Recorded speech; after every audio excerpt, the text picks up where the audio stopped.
Paglapit ng demonyo sa kinaroroonan ni Roble, ay siya namang pagsangga dito ng Garuda.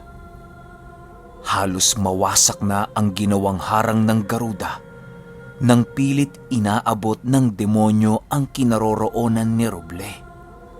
Agad namang gumante ang Garuda sa ginawa ng demonyo sa pamamagitan ng pagkumpas nito ng kanyang mga palad sa hangin. Biglang nagkaroon ng isang nagliliwanag na palaso na nakalutang sa mga kamay ng Garuda. Matapos yan ay siya namang paglayo dito ng demonyo. Kahit nakakalayo na ang demonyo sa pamamagitan ng pagiging usok nito, ay hindi pa rin yun sapat upang tuluyan siyang makatakas sa mga kamay ng Garuda. Pagpakawala ng nagliliwanag na palaso sa kamay nito, ay siya namang paglipad nito ng napakabilis patungo sa kinaroroonan ng demonyo. Kisap mata lang ang naging pagitan ng demonyo at ng palaso bago ito tumagos sa kanyang tagiliran. Halos mabingi ang lahat ng naroroon dahil sa ginawa ng Garuda. Ang demonyo namang kalaban nila Roble ay napahandusay na lamang sa sahig dahil sa sakit nitong naramdaman. Patuloy pa rin ang pag-agos ng nagliliyab nitong maitim na dugo patungo sa lupa. Paglapat ng dugo ng demonyo sa lupa, ay naging mga uod ito na siyang ikinagulat ni Roble. Huwag kayong magbunyi ng mas maaga. Nag-uumpisa pa lang ang laban. Ikaw, Garuda, akala mo mapapatay mo ako ng ganong kadali? Kailangan mo pang magsakripisyo ng libo-libong kalahi mo upang magapi mo ako ng tuluyan. Wika ng demonyo. Matapos itong marinig ng Garuda, ay bigla itong nag-anyong ibon. Isang napakalaking ibon na merong mga gintong balahibo na napakatalas. Nang tuluyan na itong makapagbago ng kanyang kaanyuan, ay agad din itong sumugod sa kinaroroonan ng demonyo. Nagbuno ang dalawa na walang tumutulong. Si Roble kasi noong mga oras na yon ay piniling tumakbo papalapit sa kinaroroonan ni Mina. Ayaw na ayaw niya kasing makita ang nagligtas sa buhay niya na nahihirapan. Hindi pa nga nakakarating doon si Roble, ay agad naman itong napatay ng mga mandirigma. Ang diwata namang kaharap ng mga datu ay patuloy pa rin sa pagpapahirap sa kanyang kalaban. Animoy ang pinag-isang kaanyuan ng datu ng mga maranhig ay walang sapat na lakas upang kaharapin ang diwatang yon. Sa bawat pagwasiwas ng latigo nito sa ere, ay siya namang pag-atras ng mga datu. Patuloy lamang ang ginagawa ng diwata sa datu hanggang sa unti-unti nang kumakalas ang mga balat ng pinag-isang datu. Kahit anong gawing pag-atake ng mga datu ng mga maranhig, ay hindi nito tinatamaan ang diwatang kanilang kalaban.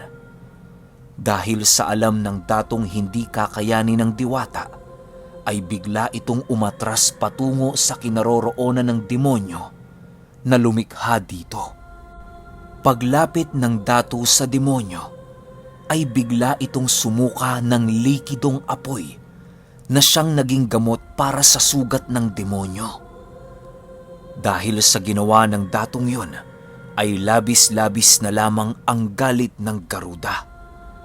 Si Maestro Miguel naman ay piniling gumawa na muna ng ritual upang pagbawalan ang demonyo na makapaglikha pa ng hukbong galing sa impyerno. Dahil sa nagaganap na digmaan sa tribo ng mga antingero, ay naaapektuhan na ang ibang nilalang na naninirahan sa payapang paligid. Ramdam na din nila Roble ang pagbitak ng lupang kanilang kinatatayuan. Labis kasi ang bigat ng mga nilalang na nakikipaglaban sa kanila doon sa nakalutang na kaharian ng mga antingero. Nang masipat ni Roble na ligtas na si Mina, ay agad din naman siyang bumalik sa kinaroroonan ng Garuda. Lahat ng kabilang sa grupo ni Roble ay piniling tumungo sa kanyang kinaroroonan, gawa ng dumikit na din sa dyablo ang likha nito. Maging ang natitirang alipores ng dyablo ay naantala sa pag-atake dahil sa pagtakbo ng dato. Wala nang maranhig na natira noong mga oras na yon, at ang tanging maranhig na nakikipaglaban na lamang ay ang pinag-isang dato. Habang sila ay nakatitig sa bawat isa, pansin ni Roble ang paglabas ng mga muka ng dato ng mga maranhig. Kahit nagbabaga ang katawan ng nilalang na yon, ay nakapagtatakang hindi nasusunog ang mga mukang lumitaw sa dibdib nito. Nagsasalita ang mga dato ng mga maranhig sa demonyo sa dialektong hindi naiintindihan nila Roble. Tila ba nag-uusap ang demonyo at ang nilikha nito tungkol sa isang planong nais nilang isagawa.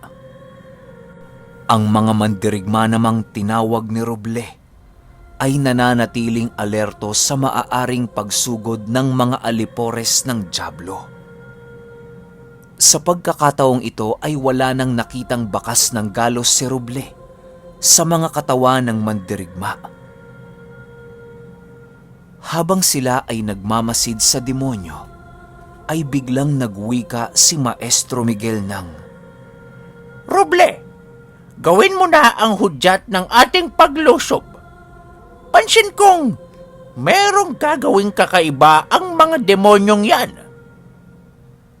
Nang marinig ito ni Roble, ay agad naman siyang tumugon sa nais ni Maestro Miguel. Hindi pa man sila tuluyang nakakalapit sa kinaroroonan ng mga maranhig, ay bigla silang nagulat dahil sa pagsugod ng 2 bakunawa. Kitang-kita nila Roble ang napakalaking mga serpenteng nagbubuga ng makapal na apoy habang bumubulusok sa ere. Dahil sa kanilang mga nasilayan, ay agad namang nagpulasan sila Roble dahil sa alam nilang maging sila ay madadamay sa ginagawang pag-atake ng mga bakunawa. Pinili nilang lumikas sa pinakamataas na parte ng tribo upang maging ligtas sa mga susunod na pangyayari. Paglapit ng bakunawa sa demonyo, ay siya namang paglapa nito ng walang tigil sa lugar na para bang gustong lulunin ng bakunawa ang mga natitirang demonyo. Hindi naman nagpatinag ang demonyo noong mga oras na yon at gumawa din sila ng hakbang upang matakasan ang pag-atake ng bakunawa. Hindi namin pahihintulutan ang iyong gagawin, demonyo. Ginagalang namin ang nais ng diwatang aming kaibigan, pero hindi namin matatanggap na maging ang totoong dyablo ay tawagin mo mismo. Wala kaming sapat na kakayahan upang labanan ang ganoong uri ng nilalang. Alam mo naman, demonyo, ang mangyayari sa oras na gawin mo ang iyong nais. Magdudulot lamang yan ng karagdagang kaparusahan para sa inyong panig. Wika ng Garuda. Kasabay ng pagwika nito ay ang pagiging tao nito. Habang naglalakad ang Garuda papalapit sa kinaroroonan ng demonyo, ay siya namang pagkumpas ng mga kamay nito upang lumitaw ang kanyang itinatagong sandata.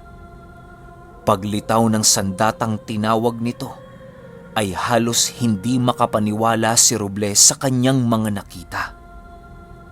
Ayon kay Roble na, isang pamaypay lamang ang lumitaw sa kamay ng bakunawa, ordinaryong pamaypay kung titingnan, pero kaya nitong tumawag ng mga nilalang na sobrang makapangyarihan.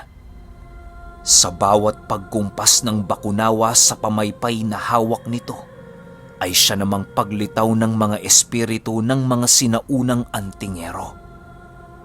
Kahit nasa kaanyuan lang ito ng espiritu, ay kaya pa rin itong gawin ang kanilang mga taglay na abilidad noong sila ay nabubuhay pa. Maging ang apo ng mga antingero ay natawag din ng bakunawa ng walang kahirap-hirap. Ang babaeng bakunawa naman ay biglang nagsilabasan ang mga gintong ahas nito na nanggagaling sa ilalim ng kanyang kasuotan.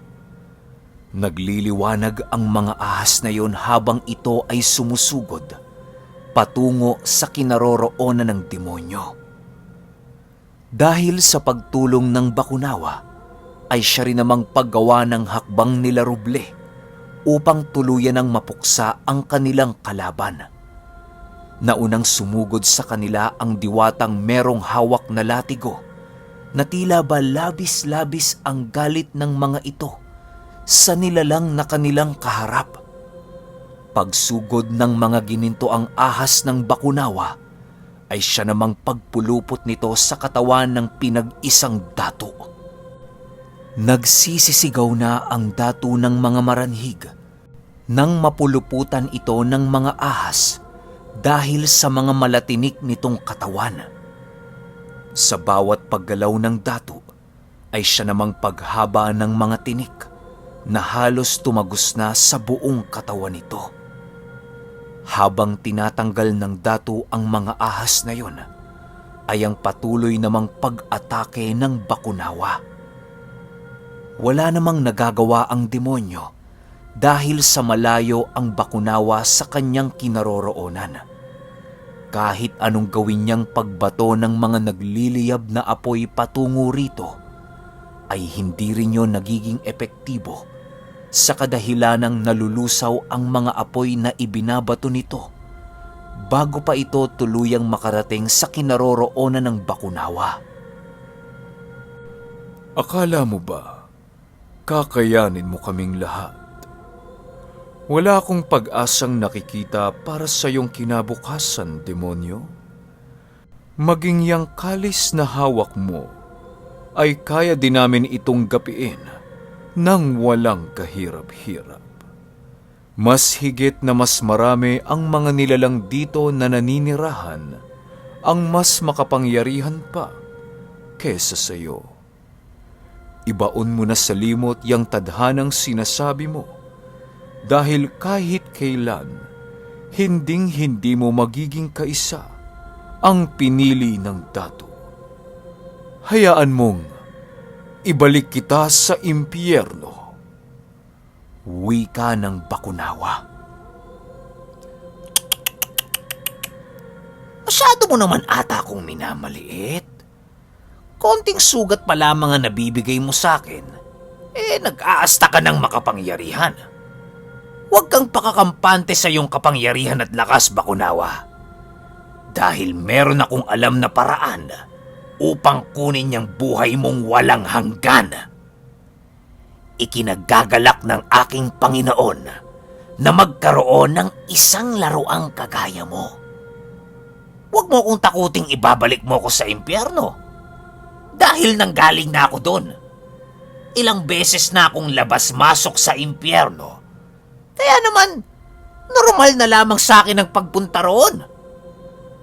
Baka nakakalimutan mo, bakunawa. Pamamahay namin ang lugar na yun.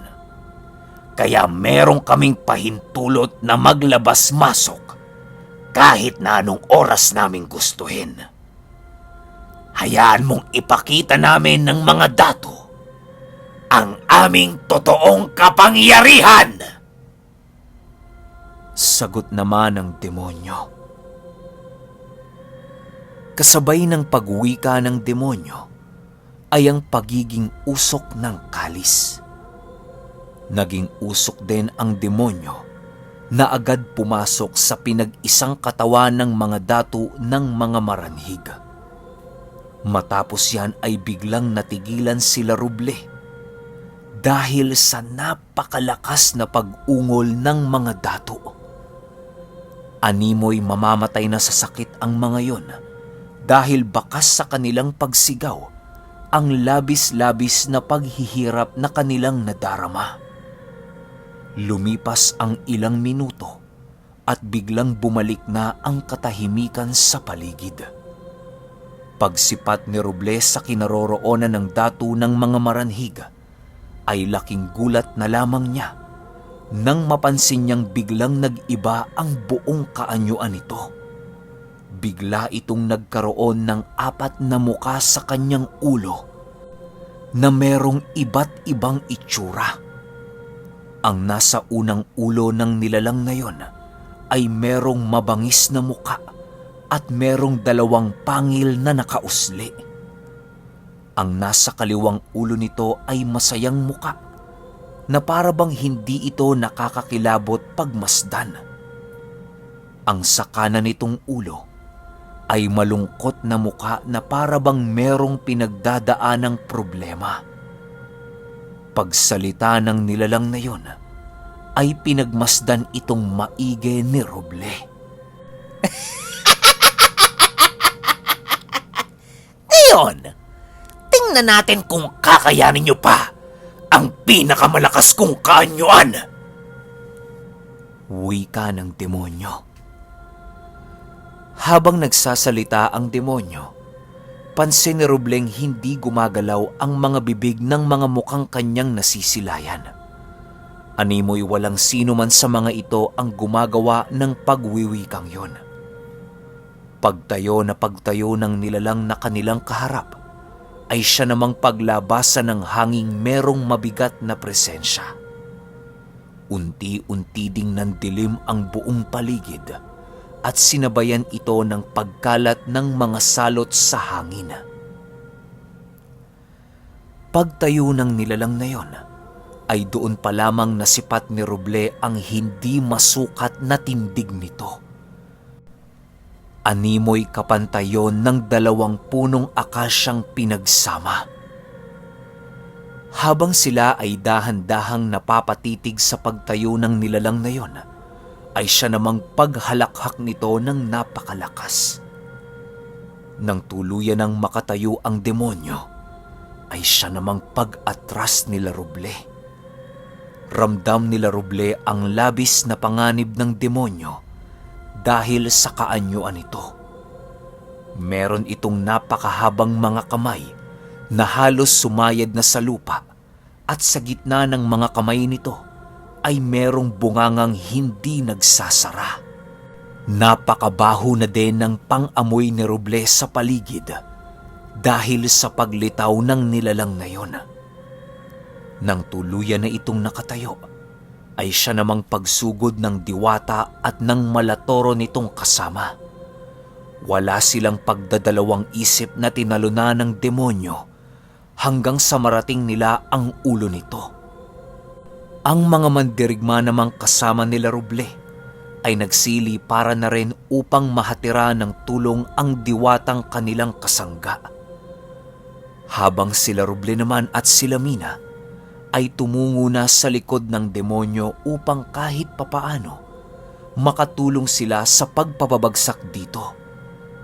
Pagdating nila Roble sa likod ng nilalang na yon, ay biglang nagulat sila dahil sa doon nila nakita ang muka ng demonyo.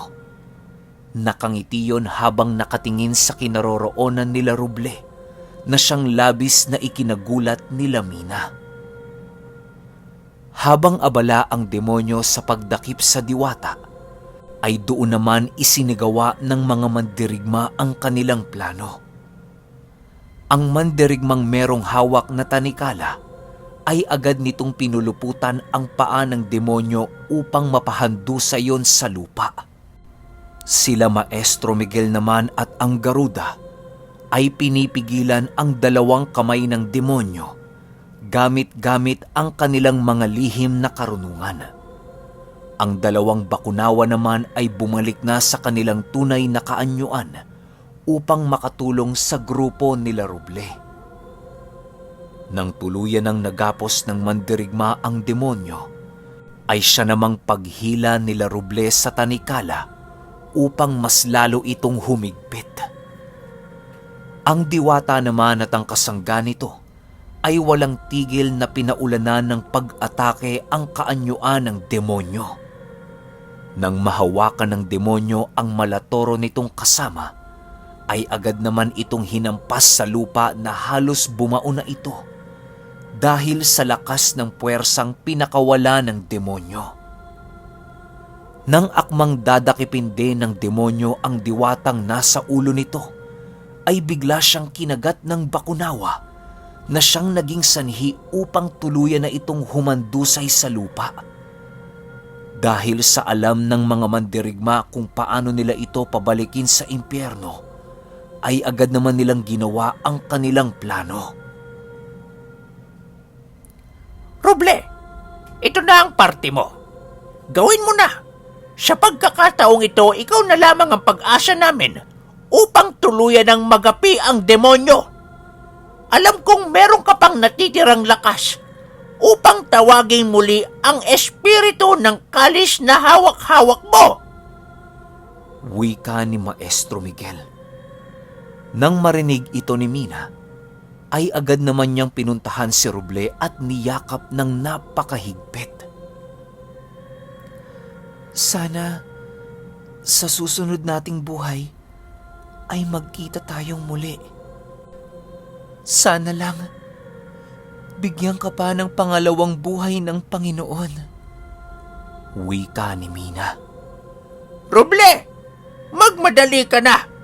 Huwag mo nang sayangin pa ang oras. Dagdag naman ni Maestro Miguel. Bago tumalikod si Roble kay Mina, ay nagawa pa ng dalagang pabaunan ito ng isang halik. Matapos yan, agad namang tumakbo si Roble patungo sa kinaroroonan ng demonyo. Ibinuhos niya ang kanyang buong lakas upang matawag muli ang espiritong naninirahan sa loob ng kalis. Nang tuluyan na itong matawag ni Roble, ay bigla naman itong umukit ng isang simbolo sa dibdib ng demonyo. Kasabay ng paglikha ng espiritu ng simbolo, ay siya namang pagbuka ng lupang kinahihigaan ng dyablo. Agad nitong hinigop ang dyablo papaloob sa hukay hanggang sa tuluyan ng mawala ang bakas nito sa kinaroroonan ni Roble. Dahil sa nasagad na ni Roble ang kanyang limitasyon bilang tao, ay unti-unting nandilim ang paningin nito. Sa pagpikit ni Roble, ay nasipat pa niya ang mga nakaligtas na alipores ng demonyo na unti-unting nilalamo ng lupa. Nagsisisigaw ang mga yon hanggang sa tuluyan na silang ibaon sa kaila-ilaliman ng lupang kanilang kinatatayuan. Sa pag-ikot ng paningin ni Roble sa paligid, ay doon niya nasilayan ang kanyang mga kasama na papalapit sa kanya upang tulungan siya. Nasipat niya din ang mga mandirigma na itinaas ang kanilang mga sandata habang unti-unting hinihigop ng isang bughaw na liwanag na nanggagaling sa kalangitan. Ang dalawang bakunawa naman ay pinili ng bumalik sa kalangitan upang makapagpahinga. Ang diwata naman at ang kasangga nito ay agad namang tumalikod at agaran ding naglaho. Ang tanging lumapit lang kay Roble noong mga oras na yon ay ang Garuda, si Maestro Miguel, at ang tatlong magkakapatid. Matapos ni Robleng masilayan ang mga kaganapan, ay ang pagkawala din ng tuluyan ng kanyang wisyo. Okay, sunod kagad natin yung 43.